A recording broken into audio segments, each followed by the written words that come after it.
Some stories are whispered at night, over flickering candles and stormy windows. Others are screamed through generations. This one, it was lived. It began in the early 1970s, a quiet rural farmhouse, a family of 7, and something ancient watching from the dark. This is the true story of the Perron family, and the horror that gripped their souls inside the cursed walls of the Arnold Estate. Welcome to Sounds of the Unknown.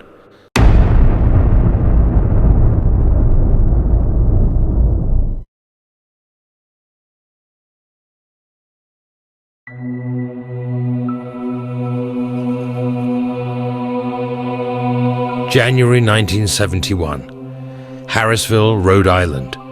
Roger and Carolyn Perron, young, optimistic, and full of hope, moved into a secluded farmhouse with their 5 daughters, Andrea, Nancy, Christine, Cindy, and April.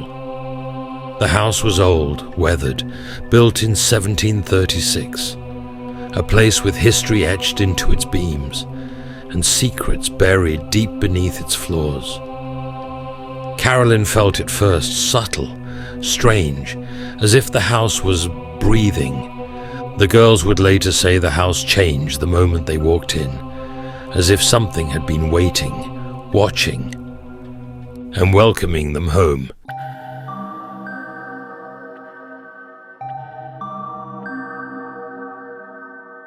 At first it was innocent, footsteps at night, doors opening on their own, a broom disappearing, only to reappear somewhere impossible.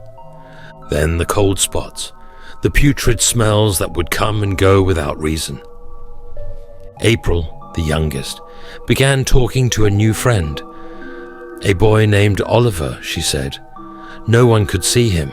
No one believed her. Until Christine began screaming in her sleep. Nancy woke with scratches down her back. Cindy hid under her bed, saying, "They want to hurt us." Still, Carolyn tried to rationalize it. The plumbing, the wind. Maybe it was just their imagination. But deep down, she knew something was wrong.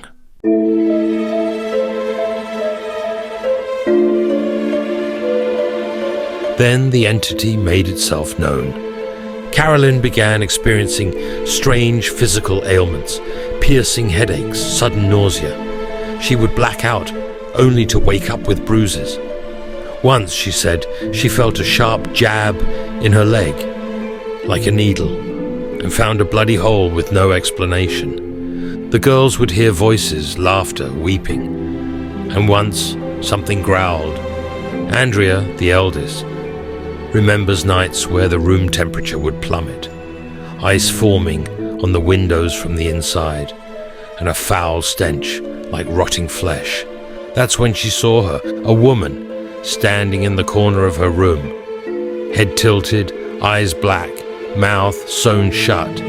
Andrea couldn't scream, couldn't move, just watched as the woman stepped closer and vanished.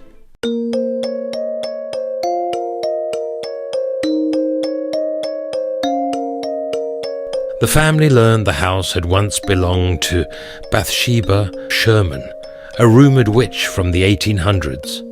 Local legend claimed she had sacrificed her infant child in a satanic ritual, cursing the land before hanging herself in the attic. Many dismissed it as folklore, but the Perrons believed she was real and still there. Carolyn became her target. Day by day she withered, her energy drained, her moods shifting violently. At times she seemed possessed. She would speak in tongues, wake in strange places, and once she stood at the foot of her daughters' beds, staring, whispering, "They're mine." Roger was terrified, but what could he do? Who could he turn to? That's when he heard of Ed and Lorraine Warren.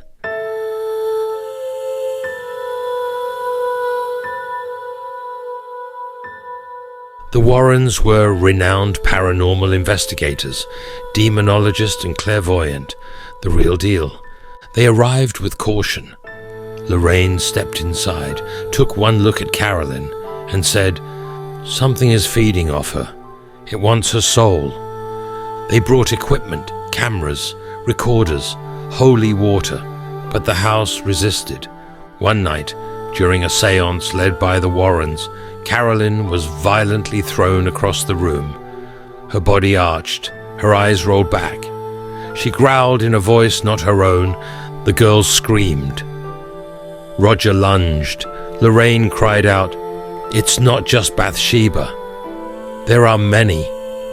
The house was alive, with centuries of death, abuse, suicides, and violence etched into its bones.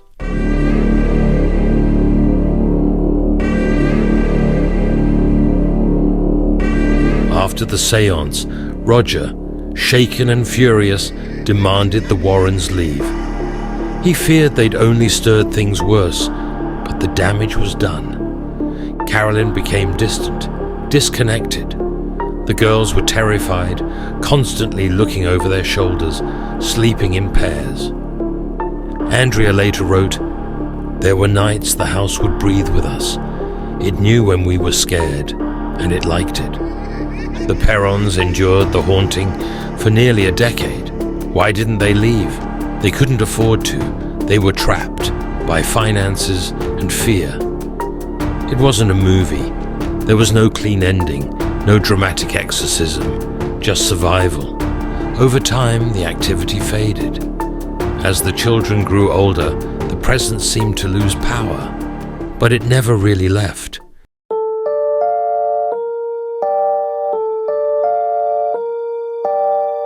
Decades later, Andrea Perron would write a trilogy about their experiences: House of Darkness, House of Light. She wrote not to scare, but to remember, to process the trauma, the terror, the mystery of it all. She said the haunting never really stopped.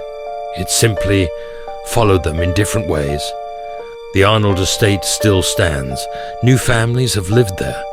Some claim they felt it too. Others say it's just an old house with a dark past. But the Perrons know the truth. Because for them, the scariest part wasn't the ghost. It was the feeling of being watched, judged, and chosen.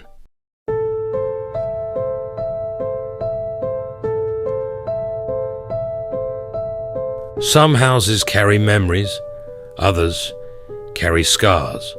The Perron family stepped into a house that remembered every death, every scream, every soul lost inside its walls. And for a time, they became part of that story. But they survived, not because the evil left, but because they refused to let it break them. You can visit the house today, walk its halls, feel the cold air brush against your skin. But if you do, listen closely. You might hear Bathsheba whisper your name. She walks the rooms where we should be. She hums a lullaby so sweet, but drags your soul beneath her feet. April talks, but not alone.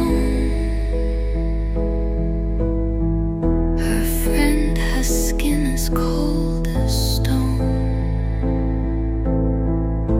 Christine screams and Cindy hides. Nancy's dreaming with open eyes. They never left, they never sleep. They promise silence, but secrets keep. Bathsheba's watching, can't you see? She calls your name so endlessly. She waits behind the cellar door. Once you're hers forevermore.